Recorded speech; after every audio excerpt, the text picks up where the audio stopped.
कर्नाटक और तमिलनाडु में मॉनसून सिर्फ बारिश लेकर नहीं आता। यहाँ बारिश की बूंदें सामाजिक और राजनीतिक शांति की गारंटी भी हैं। बारिश अगर सामान्य रहे तो सब ठीक, सामान्य से कम रहे तो खेत, सड़क और विधानसभा, संसद और सुप्रीम कोर्ट हर तरफ पानी पानी की आवाजें गूंज उठती हैं। जीवनदायिनी कावेरी नदी हिंसक आंदोलन का केंद्र बन जाती है और पानी सबसे बड़ा राजनीतिक मुद्दा बन जाता है।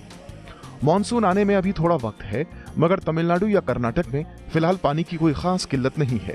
लेकिन इसके बावजूद कावेरी जल की राजनीति दक्षिण में इन दिनों चल रही मौसमी गर्म हवाओं से ज्यादा गर्म है और कावेरी नदी में मानो पानी नहीं, विवाद बह रहे हैं।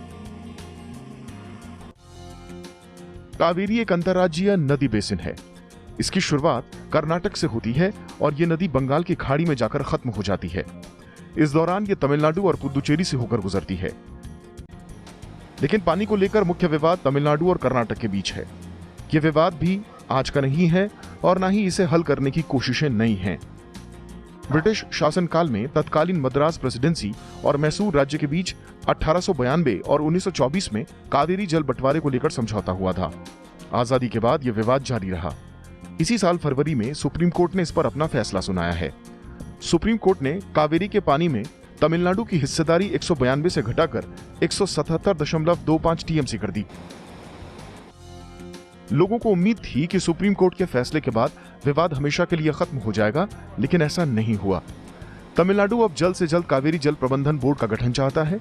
दरअसल तमिलनाडु को लगता है कि सुप्रीम कोर्ट के फैसले के बाद जल प्रबंधन बोर्ड ही उसकी आखिरी उम्मीद है। इससे मेट्टूर बांध में पानी के लिए कर्नाटक पर निर्भरता कम हो जाएगी। तमिलनाडु के तमाम दल इस मांग के समर्थन में हैं। इधर इस मामले में केंद्र सरकार का कहना है कि बोर्ड के गठन पर कर्नाटक और तमिलनाडु का नजरिया अलग अलग है, इसलिए इस मामले में सुप्रीम कोर्ट निर्देश दे।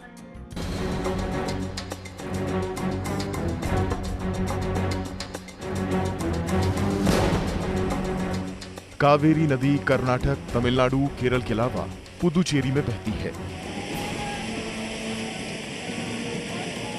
कर्नाटक और तमिलनाडु कावेरी घाटी के प्रमुख राज्य हैं। इसका एक हिस्सा केरल में भी पड़ता है। कावेरी समुद्र में मिलने से पहले पुदुचेरी के कराईकाल से होकर गुजरती है। इस नदी के पानी के बंटवारे को लेकर चारों राज्यों में लंबे समय से विवाद चला रहा है। जुलाई 1986 में तमिलनाडु ने अंतर्राज्यीय जल विवाद अधिनियम 1956 के तहत केंद्र सरकार से एक न्यायाधिकरण बनाने की अपील की। हालांकि केंद्र सरकार बातचीत के जरिए ही विवाद का हल निकालने के हक में रही। इस बीच तमिलनाडु के किसानों की याचिका पर सुनवाई के बाद सुप्रीम कोर्ट ने केंद्र सरकार को न्यायाधिकरण गठित करने का निर्देश दिया। कावेरी जल विवाद न्यायाधिकरण के आदेश को 2013 में सरकार ने अधिसूचित किया। कावेरी प्रबंधन बोर्ड और कावेरी जल नियमन समिति बनाने की बात भी इसमें शामिल थी। लेकिन दोनों राज्यों के अड़ियल रुख के चलते अब तक कावेरी जल समझौता लागू नहीं हो पाया है।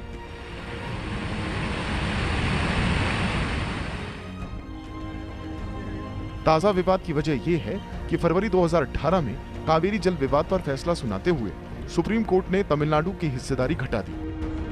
कर्नाटक कावेरी जल समझौते को भेदभावपूर्ण मानता है।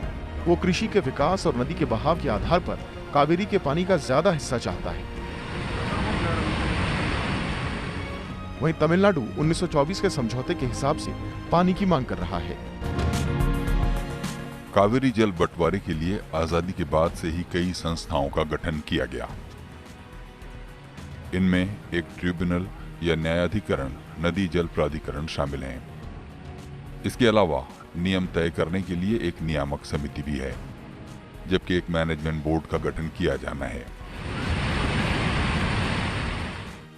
लेकिन इन सब के बावजूद मामला हर बार सुप्रीम कोर्ट की चौखट पर जाकर ठहर जाता है। सुप्रीम कोर्ट इस मामले में कई बार अंतरिम आदेश सुना चुका है। हाल ही में सुप्रीम कोर्ट जल बंटवारा विवाद पर फैसला भी सुनाया गया, लेकिन मामला खत्म होने का नाम नहीं ले रहा।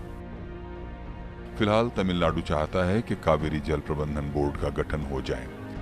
इधर केंद्र इस मामले में फूंक फूंक कर कदम रख रहा है, जबकि सुप्रीम कोर्ट के फैसले में ज्यादा पानी मिलने के बाद कर्नाटक अब किसी जल्दी में नहीं है।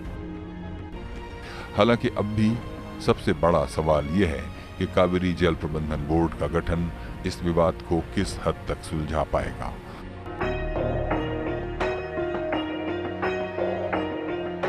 नदियां अपना रास्ता खुद बनाती हैं। इन रास्तों में कई गांव, कई शहर, कई जिले और कई राज्य पड़ते हैं। नदी अपने पानी का बंटवारा खुद करना जानती तो उसके पानी पर कभी जंग ही न होती। लेकिन पानी सबकी जरूरत है। पानी पर हर कोई अपना अधिकार समझता है। इस अधिकार की लड़ाई में दूसरे राज्यों से होड़ कोई नई बात नहीं है। इस वक्त देश में कई नदियों पर विवाद चल रहा है। इसमें कई नदियां तो ऐसी हैं जिनके पानी पर एक दो नहीं बल्कि कई राज्य आपस में उलझे हुए हैं। दुनिया में पीने लायक पानी की उपलब्धता लगातार घटती जा रही है। भारत की बढ़ती आबादी का बोझ भी नदियां और दूसरे जल स्रोत झेल रहे हैं। ऐसे में पानी को लेकर राज्यों के बीच बार बार उठते विवादों के हल के लिए एक ठोस और सर्वसम्मत नीति की जरूरत है। भारतीय संविधान के अनुच्छेद 262 में अंतर्राज्यीय नदी जल विवाद के निपटारे के लिए प्रावधान है। केंद्र सरकार ने संविधान के इसी अनुच्छेद का उपयोग कर साल 1956 में inter state water dispute act पारित किया। राज्यों द्वारा जल की मांग बढ़ने के कारण अंतर्राज्यीय नदी जल विवाद भी बढ़ रहे हैं। Inter state water dispute act 1956 के तहत नदियों के जल विवाद सुलझाने के लिए अनेक ट्रिब्यूनल्स के गठन किए गए। अंतर्राज्यीय नदी जल विवादों को जल्दी निपटाने और inter state water dispute act 1956 की खामियों को दूर करने के लिए अंतर्राज्यीय नदी जल विवाद विधेयक पेश किया गया था। इसमें राज्यों के बीच जल विवाद निपटारे के लिए अलग अलग ट्रिब्यूनल्स की जगह एक स्थायी ट्रिब्यूनल के गठन का प्रस्ताव है, जिसमें एक अध्यक्ष, एक उपाध्यक्ष और अधिकतम 6 सदस्य होंगे। Bureau report.